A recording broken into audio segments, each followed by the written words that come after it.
Hey guys, so we've made it to the end of the 4th season of Charlie Brooker's nihilistic, bleak Black Mirror. It's been an interesting selection this year, a lot of divisive episodes, but generally quite thought-provoking. I wouldn't say it's the strongest season of Black Mirror. Personally, I think it is the weakest one we've had so far.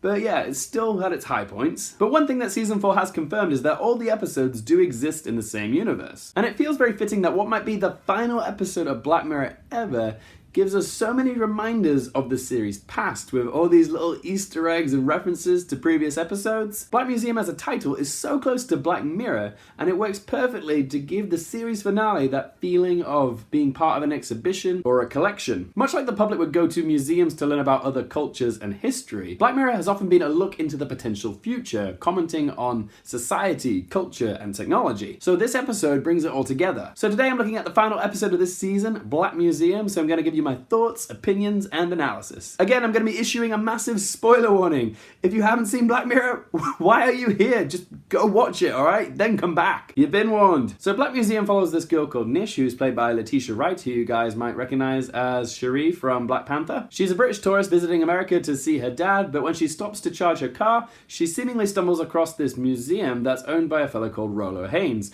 who is played by Douglas Hodge. And this museum is a bit like a crime museum. It's got all these artifacts which are linked to some of the most gruesome incidents in mankind. And it's a delectable treat for any Black Mirror fan because in each shot there is something hiding in the background from a previous episode of Black Mirror. The bees from Hated in the Nation, the bathtub from Crocodile, the costume from White Bear, etc. Anyway, Rolo gives Nish a guided tour of the museum and gives us backstory on 3 exhibitions that are in his museum which he had some involvement in. And these 3 exhibitions are the 3 somewhat connected tales that make up the focus of what this episode is about. It's similar to the White Christmas episode of Black Mirror, but I will say that White Christmas is a stronger episode than Black Museum, because the 3 stories that were told in White Christmas informed and complemented each other with a better sense of cohesion. The 3 stories in Black Museum all share a unifying theme of neuroscience as well as some idea of consciousness. The first segment is centered around this doctor called Dr. Peter Dawson, who basically has a terrible track record with his patients. Rolo then steps in and offers him a solution to salvage his career by implanting a sympathetic diagnoser behind the ear, which links up to this sensory head cap. And what this does is it allows Dr. Dawson to feel the pain of the patient so he can diagnose them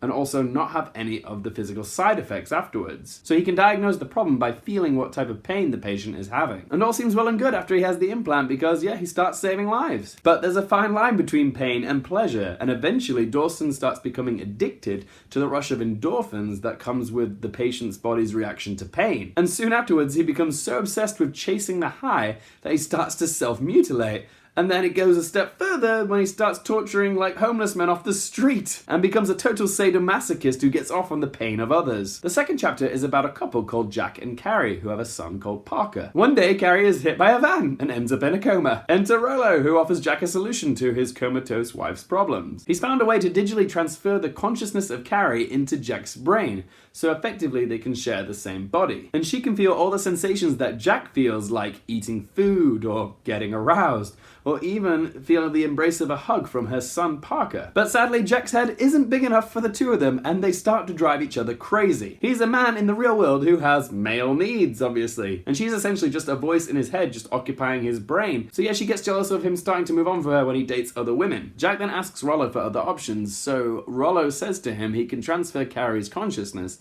into this teddy bear monkey thing. But the problem is the technology isn't that advanced, so it does have its limitations. So Carrie will only have 2 options of communicating, with one option that says, "Monkey loves you," and the other option being, "Monkey needs a hug."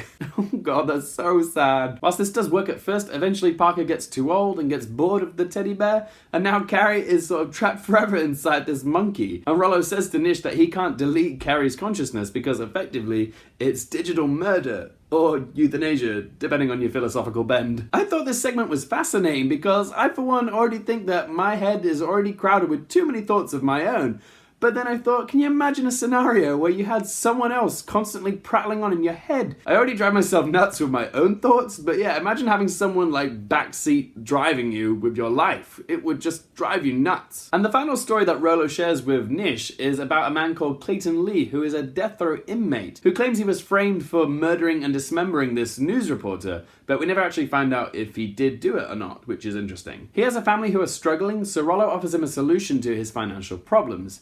If Clayton agrees to sign over his digital consciousness to Rolo after he's executed, then he will provide his family with some income after he's gone. And because he loves his family, he agrees to do this, but Rolo never actually revealed what he intended to do with his digital consciousness after he was executed. So Clayton's digital consciousness wakes up to find himself trapped inside this cell in Rolo's museum, where he is now the main attraction because tourists can simulate Clayton's execution by pulling this lever, which puts him back in the electric chair, which kills him again and again and again and again. So like the digital copies of the people in USS Callister, his very existence is a form of never-ending torment. Self-aware but trapped forever. But we're given a twist in the last few moments.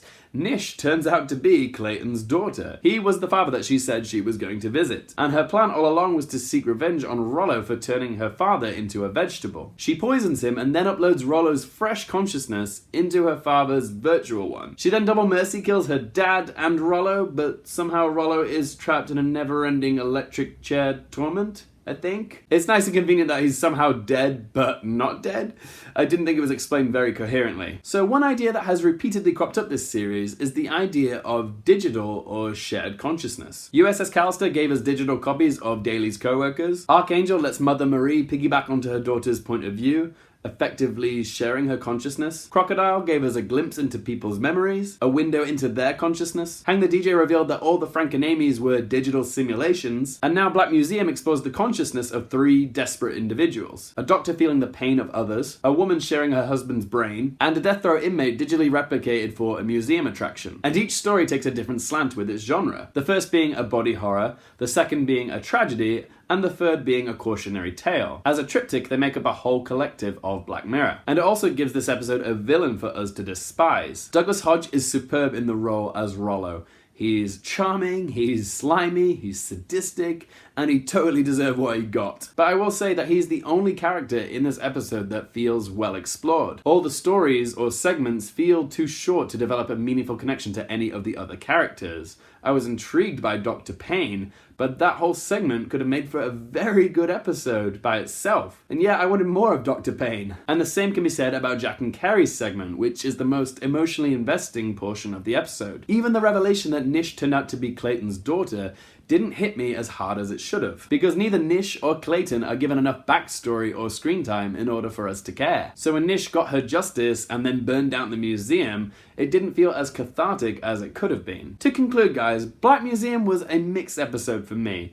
I'm gonna give it a score of 6 out of 10. The ideas were interesting, but they weren't excavated enough to make me care about the characters. In a sense, this episode feels more like fan service because it's so determined to throw lots of Easter eggs and in-jokes at the viewer. But as gratifying as it is spotting something that you recognize from a previous season, is it necessary? I, for one, always liked the idea that each episode was set in its own universe. This need to tie everything together just prompts a lot of questions about where everything takes place in the timeline. And it honestly doesn't feel like that was Charlie Brooker's intention when he started Black Mirror. Just because Marvel ties everything together and does it well doesn't mean that everything else in the world needs to. I don't mean to sound cynical, but what would Black Mirror be without cynicism, eh? But that brings me to my quick question. Do you guys like that Black Mirror is now a shared universe?